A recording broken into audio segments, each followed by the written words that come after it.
just an island where it doesn't have you. Roll over 7 times and there would still be tons of room. Alarm is going off, choking, coughing, spit the reasons why you won't call me. Bonjour les chasseuses, aujourd'hui on se retrouve pour un épisode assez spécial.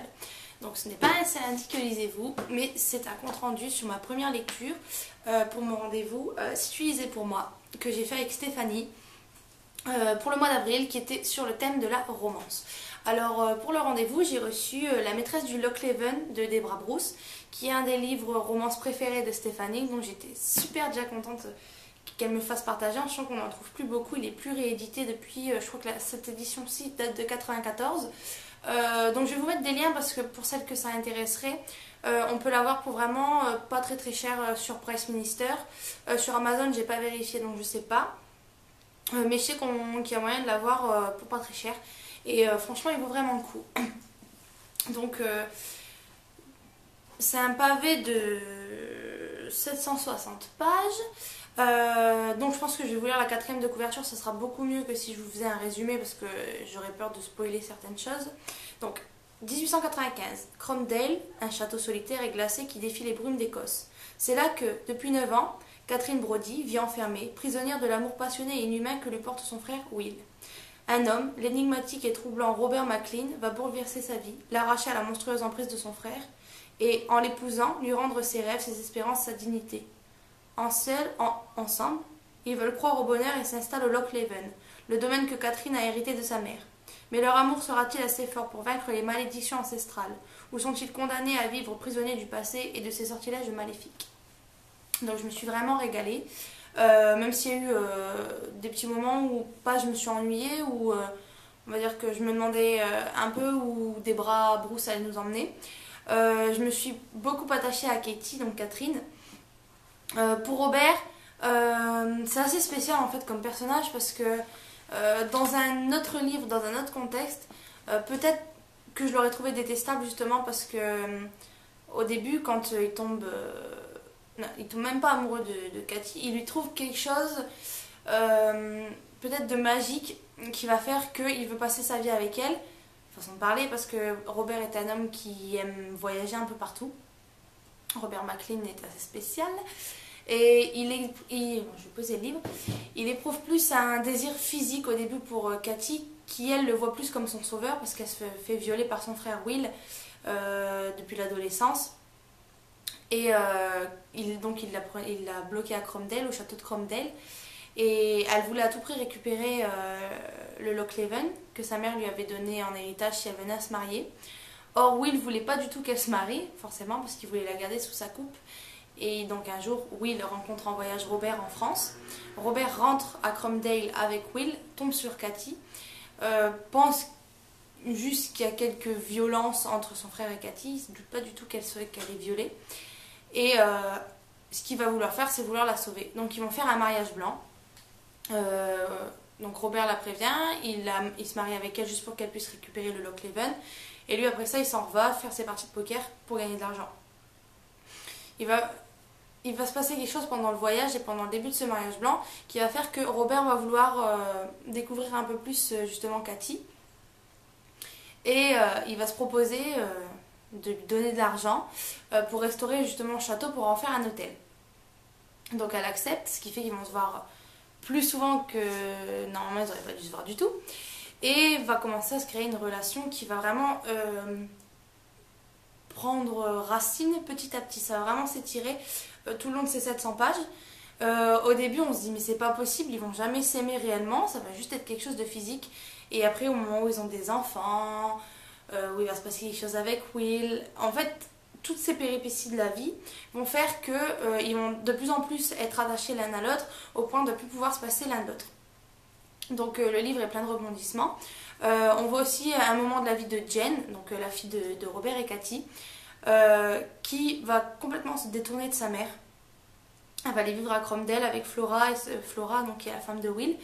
Et ça va vraiment être un déchirement pour Cathy qui a toujours voulu protéger ses enfants de Will et de Will. Donc c'est vraiment pour moi des romans qu'on voit plus assez souvent, c'est-à-dire des romances pas justement étriquées où tout va de soi, où il y a juste un petit problème et au final tout va bien. Au début de l'histoire commence en 1895 et finit en 1918, à la fin de la Première Guerre mondiale.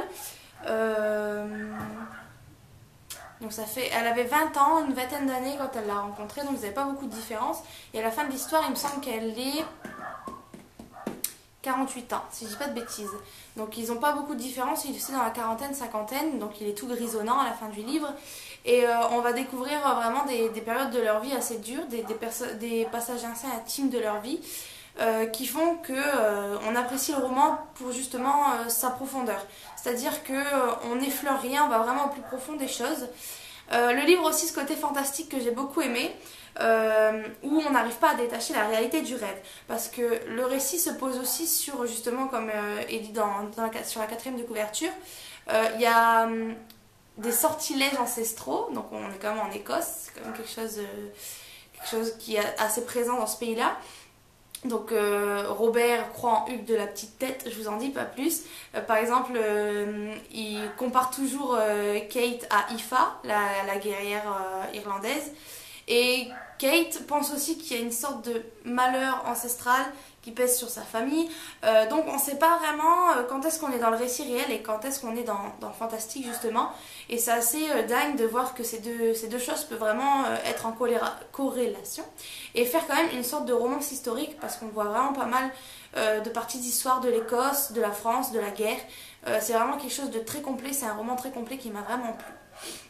De là à dire que c'est un coup de cœur. Coup de cœur au sens j'ai adoré, je le relirai. Non, peut-être pas. Par contre, je pense que c'est un roman qu'il faut au moins lire une, voire peut-être 2 fois pour réussir à mettre tout ensemble. En tout cas, j'ai vraiment adoré ma lecture. J'ai vraiment... le personnage avec lequel j'ai le plus accroché, c'est la relation incestueuse entre Kate et Will, que j'ai trouvé assez intense justement. En fait, c'est la seule relation qui, au départ, est vraiment passionnelle. Il y a de la passion vraiment Will envers Kate, et Kate a une haine vraiment passionnelle envers son frère.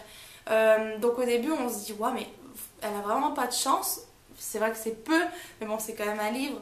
On se demande vraiment comment elle va sortir de là. Et après, c'est un peu le monsieur sur Chevalier Blanc qui arrive, donc c'est Robert MacLean, qui va venir un peu la délivrer.